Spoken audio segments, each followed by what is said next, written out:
Hello, everyone, and welcome into the first episode of Jack's Mailbag. This is a new series that is starting here on GamecockCentral.com, which will be on our YouTube every week.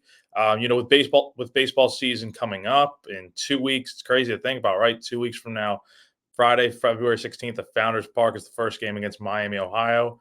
And we're going to be starting this series where I'm answering questions from you, the fans, every week about everything that has to do with Gamecock baseball. So if you have a question for any week moving forward, you can go ahead and leave it in a comment on our YouTube, or I'll have a post on the Gamecock Central Insiders Forum at the beginning of each week with all sorts of questions to be asked. So without further ado, let's jump right into things with our first question from Phlebas Jones, who asks, no offense meant, but I just don't know your background. What are your credentials for answering questions related to baseball? And I think that is an ideal question to start out with for this whole series because, for one, this is my first full year on the job as a beat writer for baseball with Gamecock Central.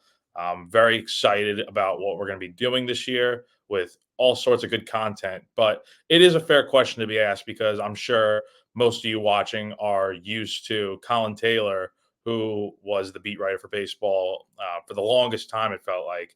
And then obviously he got a new job and stuff, which left an opening for me to take his place. And I'm very grateful for it.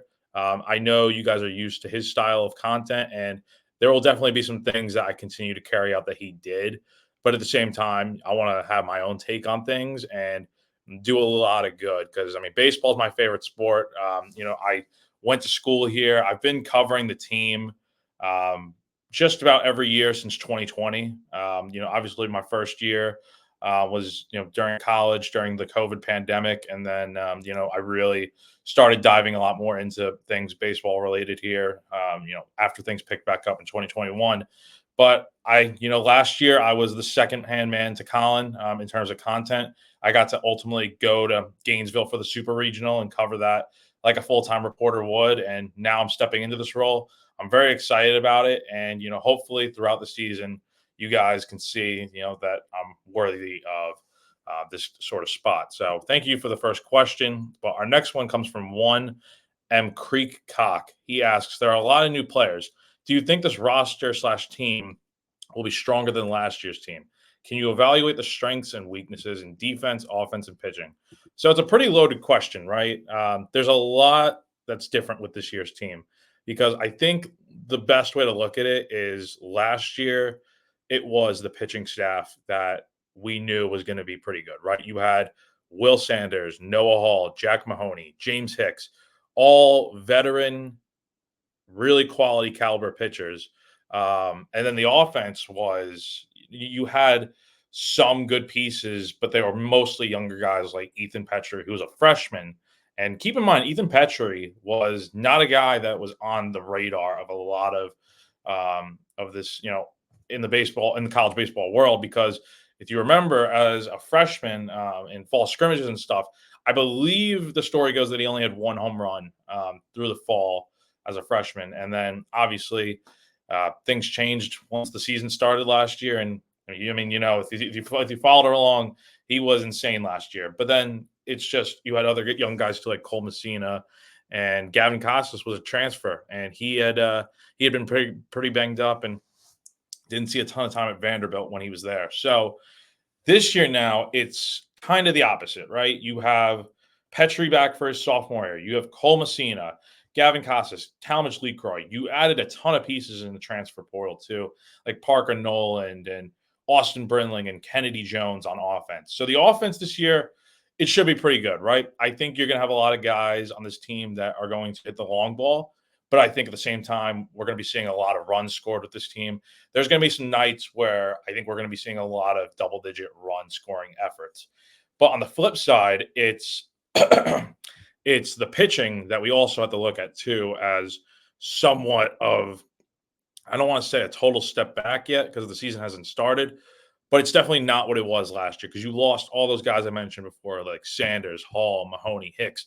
Those guys are all gone. So you have to find a way to replace pretty much your entire starting rotation. And I don't want to say there's a ton of guys that are unproven, but the experience is not there to the point where you're feeling comfortable. And ultimately, I think pitching's gonna win championships, especially in when you're in the NCAA tournament and you're having game after game after game, and it's tough to win without pitching. So I think as the season goes along, we'll have a very good idea of how good this team can be. I think the ceiling is really high, and I think they will be better than last year if the pitching can show some signs of okay, they've got a chance to be good. Because I just worry about how much the offense is going to have to carry the load and stuff. But if the pitching can do what this team thinks it can, I think the sky's the limit, and I think they definitely could get to Omaha this year. So our next question comes from Hampton Rhodes. He asks about the midweek starter, the weekend rotation, and the starting lineup. And we'll get to the starting lineup in a few minutes here, but still talking about the pitching for a minute.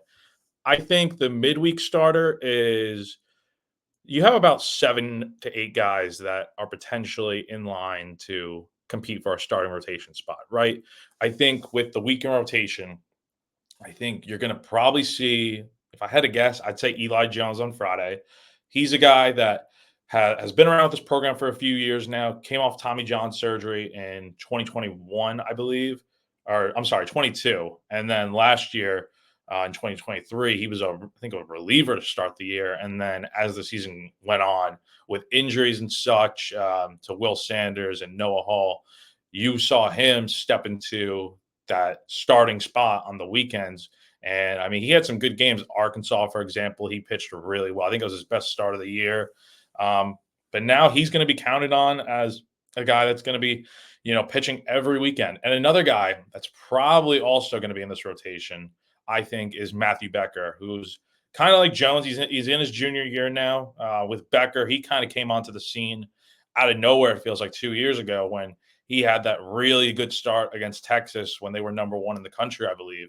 And then a week later, he goes to Knoxville against a loaded Tennessee squad. And I mean, I think he gave up 2 home runs that day against Tennessee. But other than that, I think he pitched some good innings and he showed some signs of, okay, he can be really good. But then last year, it's kind of the same thing where he started out the year pitching in the back end of the bullpen as a late innings guy. And then by just like with the injuries and stuff, he finds himself pitching in some big games as a starter. Now the issue with him was, I think, the walks. I think that was probably the number one concern that I'm sure the pitching staff probably had was the walks and stuff, and Becker was no exception to that. I think if he can limit those this year, he's really good because he's a guy that can get a lot of strikeouts very quickly. It's just his pitch count goes up so high, and then he doesn't give you a ton of innings. So I think if you can try to get 5 to 6 innings out of him almost every start with maybe less walks, I think you're in really good shape. Now, the 3 spot in the rotation is where things get a lot more complicated, I think. And it's no guarantee that Eli Jones or Matthew Becker are the first 2 starters. Again, this is just my opinion, all my opinion here. With the 3 spot, it's really going to be, I think, by committee to an extent. I think at the start of the year, I think with non-conference play and how the schedule shapes out outside of Clemson, I think the rest of the non-conference schedule is very good for South Carolina in terms of favorable and winning. So it gives you a lot of flexibility in terms of, okay, we can start one guy this weekend, and then if it doesn't go well, put someone else in there. And I think that's also going to be a benefit to South Carolina is having so many guys that can start. Now, getting to answering the question there, I would say I think Ty Good from Charleston is probably the guy I'd want in there starting. He's a guy that was a CAA pitcher of the year at one point with the Cougars, and he showed some really good stuff. I think he is a guy that's been there before, has a lot of veteran experience under his belt pitching as a starter, and I think that's what this rotation desperately needs at the start of the year. But I think another guy you could also look towards potentially starting is Roman Kimball. I actually got to speak with him today or on Thursday at South Carolina's baseball player media availability, where the media got to speak to a handful of guys, including Jones and Becker too. But Kimball, I was talking to him and just asked him, what is kind of the pitch count goal as you kind of ramp up? Because he had his first outing of the spring last weekend in scrimmages. And now tomorrow, I don't I can't, on Saturday. I can't remember what he's pitching on Saturday.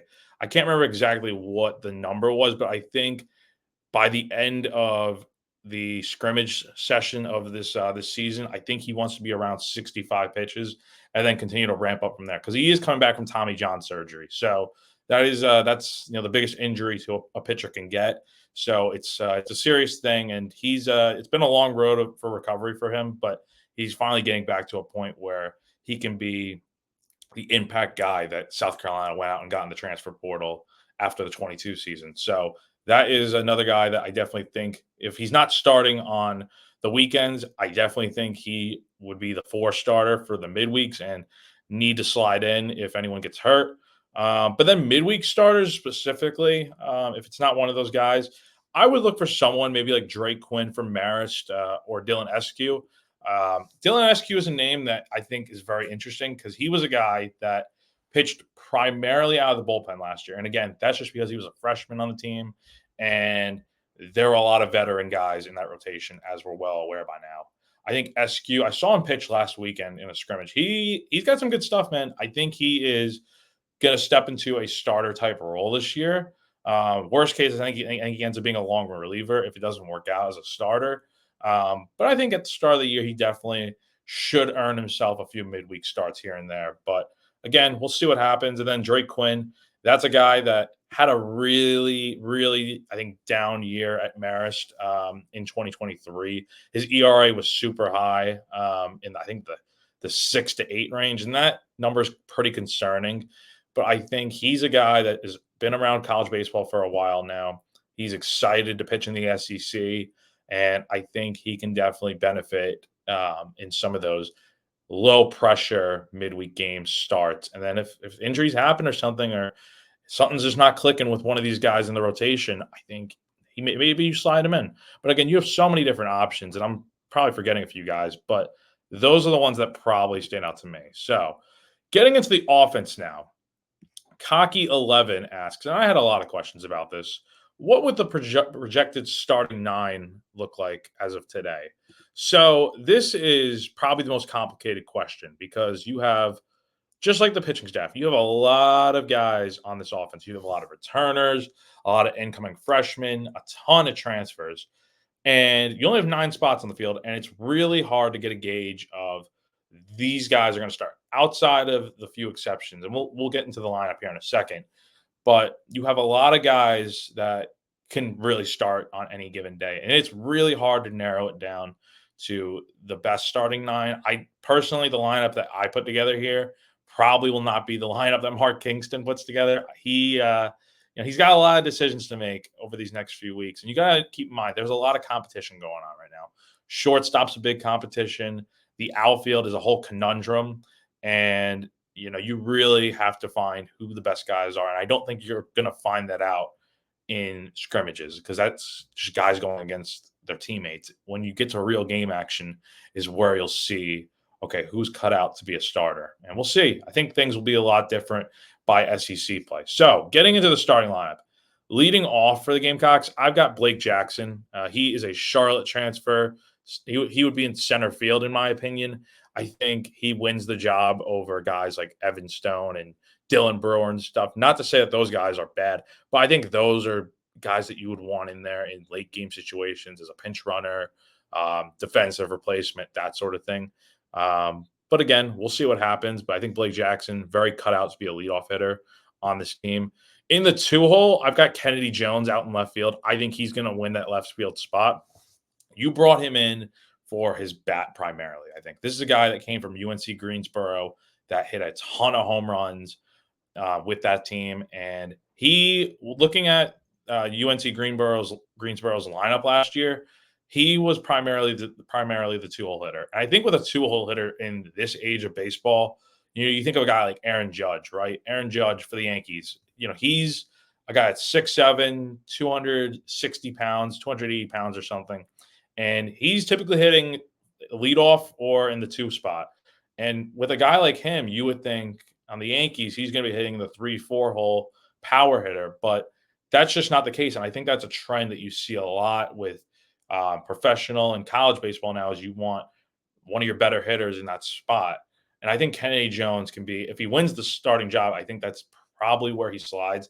It's just, I don't think you're putting him any lower. I mean, he could be a 3-4 hole kind of guy, but I think with the guys I'm about to talk about here, it just makes sense for him to be in the 2 hole. In the 3 hole, I'm going to say Ethan Petrie. This is a guy that, as we're all well aware now, was the best hitter on this team last year. I've got him out in right field. There is a good chance. Speaking with him today, I kind of asked him, "Where do you think you're probably playing this season?" And he couldn't give me a straight answer. I think it was more of him just saying, like, he's been playing third base in some scrimmages, right? And last year he was out in right field the whole year, but he's also working on first base. So it's really tough to tell, but he just wants to play wherever the team tells him to. And so for right now, I think right field would be the spot for him. But again, it's just about it's a wait and see sort of thing, and we'll see where he feels most comfortable. In the cleanup spot, it's going to be none other than Cole Messina at catcher. Feel like that's an obvious one. This is a guy that was really, really solid in that spot last year as a starting catcher for this group. He is arguably the best hitting catcher in college baseball, unless there's someone that is just standing out elsewhere. But right now, I think Cole Messina's got to be that guy. He is the perfect 4 hole hitter for this team. And then in the 5 hole, I'm looking at Gavin Casas to kind of break up the righty string of hitters. And then he brings that thunderous left-handed bat that this team really needs. I think this is going to be a very balanced lineup with a guy like him in the middle of the order that is able to provide a big spark at first base, offensively speaking. And then in the 6 hole, this is where things get a little tougher. I think Talmadge Lecroy finds a way to get into the starting lineup. At I think third base, I think ideally for him. He is a guy that has been around the program with the rest of these guys for a few years now. And most of these guys in this lineup are now, sophomores and juniors and seniors. So it's not really that younger lineup that we saw last year with this team. This guy is a very good hitter, in my opinion. I think he will fit in very well in the infield here. And it makes sense for him to be right after the heart of the order. Getting into the 7 hole, you've got Tyler Causey as the DH. I think he is going to be a very, very, very impactful bat. And this DH spot could literally go to anyone. There are so many different guys that are worthy of this type of spot. But if I'm putting my money on someone that is going to be DHing in the starting lineup on opening day, I'm going with Causey. I think he's a left-handed bat, first off, very tall, lanky kind of guy that had been playing first base in scrimmages and stuff, but with Casas there, you're really out of options at that point, and I think DH is the best spot for him. He is a very tall bat, like I said, has a lot of pop in it. Came from UNC Chapel Hill, played for a few years there. I think the sky's the limit for this kid. I think we're going to see a few balls land on the street out beyond the right field fence this season. Getting into the 8 hole, this is where things got kind of tough, but I think second base is another battle that we're looking at, and it could go to any guy, but I think Parker Noland right now is another guy, another transfer that would slot in very well. He's a guy with a good amount of experience out of the portal, and I think he's probably one of the guys that it's like I'm most questionable about with starting on opening day. I'm not sure. I feel very good about the middle of the order and how I kind of have it set up, but it's a question mark for right now. And then the 9 hole, I have Will Tippett winning the shortstop battle. He's a guy that is, if he wins the shortstop battle, he's going to have to beat out Jordan Carrion and Lee Ellis for that spot. And I think the way Mark Kingston talked about him is very promising. Improved a ton since last year. And the thing with Tippett is he's got that experience because he started in every game, I think, in South Carolina's postseason run. So that experience is really going to help him. And I think if he gets on base, he's a guy that turns a double into a triple. So we'll just see what happens. But again, nothing is final here. And this is just my opinion. So our next question comes from 9 rushes, 18 yards. He asks, did Gavin Casas play last weekend? No, he didn't suit up in any of the scrimmages for South Carolina last week. Now, immediately, the first thought is, oh, was he injured? It seems like he's fine. I think we haven't gotten a chance to ask Mark Kingston about it yet because we spoke to Kingston before scrimmages began, and we didn't have any idea that this would be going on. But I think one thing you can take away from that press conference was that Kingston didn't list Cassis on his injury report or whatever. There are only like two guys that are out for the season, and both of them are pitchers, I believe. So I wouldn't be too concerned about Cassis. I think he's going to be in there opening day one way or another. And yeah, I think the big telltale will be if he plays this weekend in scrimmages, which are going on Friday, Saturday, and Sunday. So yeah, good question there. Freehawk Jr. asks about Austin Brindling. Wasn't he brought in to compete for leadoff? Seems like other players are ahead of him. And kind of going back to the outfield area of this team before, there are a ton of guys competing for three spots in the outfield. And I think Brindling he's a good story, right? He was at Florida in 2020 with the Gators. He was a walk on there. And his season got derailed before it even started, really, because of COVID. So he never really got to play there. And then because of the COVID season and everyone getting an extra year of eligibility, Brindling was kind of in a spot where Florida didn't want him. So he went the JUCO route to Daytona State for 2 years, and then he shined there and got a chance to go play at North Florida last year, where he was a really good bat in the leadoff spot for that team. Now coming to South Carolina, he's a guy that I think will probably end up being a utility outfielder, maybe. But I definitely think if there's a point where someone gets hurt or someone's just not playing well. And Brindling's a guy that I spoke to him last week in a Garden Trust exclusive interview. He was saying that he's a guy that knows what his role is, right? He's wanting to help the team anyway. But if he is out there and hitting leadoff, he's going to be a guy that gets on base and lets the big bats do their thing. So definitely watch out for Brindling still. He's a guy I think that was stealing 20 bags at North Florida and hitting for a high average and getting on base a ton. So look out for him. Don't sleep on him too much, in my opinion. So for E2 the forever to thee asks, where does Dalton Reeves project in the lineup, and what's his scouting report? I would say as of right now, Reeves is definitely competing for the backup catcher spot with another guy. Ryan Bakes is a freshman on this team. I've been very impressed personally with Bakes. He, in the one scrimmage I was at last weekend, I know it's a small sample size, but he showed some good pop in his bat. He had an opposite field homer into right field. So I think Bakes is a guy that this team really likes, and I think it wouldn't be.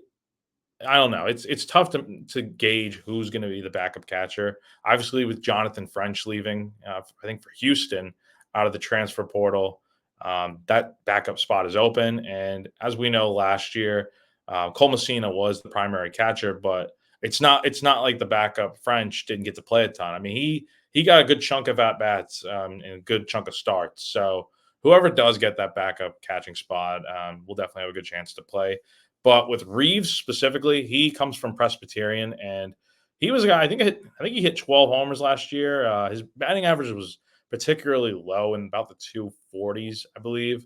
But I mean, 2 seasons ago, he was almost a 300 hitter, and I know batting average isn't the end all be all. But I think as long as you're getting a guy that can play, be a good game caller and game manager, and make plays behind the plate and hit a little bit for a little bit of power, I think that's more than you can ask out of your backup catcher. Our next question comes from Austin G27. Wondering what you think about how the bullpen shakes out. Who would you categorize as more middle relief / closers if the season started today? Thank you for the question. First off, the bullpen's another piece to the puzzle that still needs to be sorted out, in my opinion. In short, whoever doesn't make the rotation is going to end up probably being a long reliever on this team. But then you look at the back end of the pen. I think Austin Williamson will probably be that 7 to 8 inning guy, or a little earlier. We'll find out, because I say that because you have Chris Veach, who was the closer on the last year's team, was really good. But the thing about Veach is that he can pitch multiple innings, right? He can go 2 to 3 innings. He's a guy that, while he might be the closer of this team, he's not limited to just pitch 1 inning. So, and then you have a lot of question marks outside of that. You lost a little bit out of the bullpen last year with Kate Austin no longer on the team. and other guys like that. But I think if you get these on again, it all goes back to what I said earlier. If these guys that are unproven can show some good signs of life, then I think South Carolina is going to be a dangerous team this year. And the bullpen needs to be good to back up these starting pitchers. Lex RPH 94 asks, how is Ricky Williams progressing? So, Ricky Williams is a guy that we haven't talked about in a long time, mainly because, first off, he was part of that trio that came from Clemson after Monty Lee became an assistant coach here at South Carolina. So, Ricky Williams was joining Dylan Brewer and Jonathan French as transfers with the Gamecocks. And before the season even started, Williams, needed surgery, Tommy John, I believe, and was out all of last year. So we haven't really heard his name. I think he pitched in the fall, maybe, if memory serves me correct. I haven't seen him pitch yet in the spring here, but I would have to imagine by now. I mean, it's been such a long time since the injury. We haven't really gotten to speak to him at all. I would imagine he's on track to be ready for opening day. But if he is, I see him definitely starting out in a relief role, but this is a guy that definitely can start too, in my opinion. So again, we'll just have to see what happens. But I think his primary area for where he pitches is out of the bullpen. Loyal Gamecock asks, do we have a shutdown closer? Chris Veach is your guy to be that shutdown closer. I won't ramble on about Veach much longer, but again, like I said, this is a guy that can go multiple innings. He's more than just a closer. But when you need him, I mean, down the stretch last year, he was closing out pretty much every game that South Carolina was in a position to win by 1 to 2 runs, and that's very valuable that you have a guy that can go out there and do it, but also pitch a good bit. His pitch count isn't limited to just 15 to 20 pitches. He could at most probably go about 50 pitches. So that's a very valuable thing. Jeff 2001 asks, Jack, why are you so much cooler than Chris and Wes? So when I saw this question originally, I started bursting out laughing. But, I'm trying to figure out the best way to answer this. Chris and Wes, they're awesome. I love working with them. They are so cool in their own right just because they get to do recruiting and stuff. And they are, they do such an awesome job, and they're awesome in that aspect. However, I'd say I'm pretty cool too, right? I feel like I'm a young kid coming out of college and enjoying all the aspects of what this job has presented so far. And I think it's been cool working with them. So I don't know the best way to answer that question. I'm not going to say I'm cooler than them, but I think I'm a pretty awesome dude. So thank you for the question, Jeff. Fog22 asks, how is Michael Polk progressing? He's another guy that didn't pitch in 2023 with an injury. He was at Georgia before coming to South Carolina this year, and he's a guy that I think can definitely be impressive. I think I was talking to Drake Quinn a few weeks ago, the transfer pitcher from Marist, and I asked him, who's a guy that Gamecock fans really need to know of, and he said Polk. I think Polk is going to be a guy that, again, he has experience in the SEC. That is a very underrated thing that you need to have, I think, to pitch well. Obviously, you can come from anywhere and pitch well, but I think having that experience already is a real bonus. But when he's been healthy with Georgia, his numbers have stood out to me. I think it was in either 21 or 22 where he had an ERA sub 2. So that's very good to see. I think right now he probably shakes out as a bullpen guy, but don't be surprised if maybe he finds his way into a midweek starter role. Our final question of the day comes from Wojo, and he asks, who will be our backup catcher to Cole Messina? I assume Reeves. Like I said before, it's either going to be Ryan Bakes or Dalton Reeves. If I don't know who you pick in that case. It's really tough. But right now, I'm going to go with Bakes. I think I've been impressed with what I've seen. He's a good bat, a freshman. But at the same time, I think you are in a good spot either way to put one of those guys in. And speaking of which, that is going to do it for this first episode of Jack's Mailbag. Again, our coverage with baseball is definitely going to be, cranking up a notch with me full time on board now, and I'm really looking forward to it. Again, if you guys have a question for next week's episode, we're probably going to run these depending on the week, either Thursday or Friday, depending on when South Carolina is playing and such. But yeah, go ahead and drop a question, in the comments below, or be on the lookout for a post on the Insiders Forum where you can also leave a question. Thank you so much, and have a great day, guys.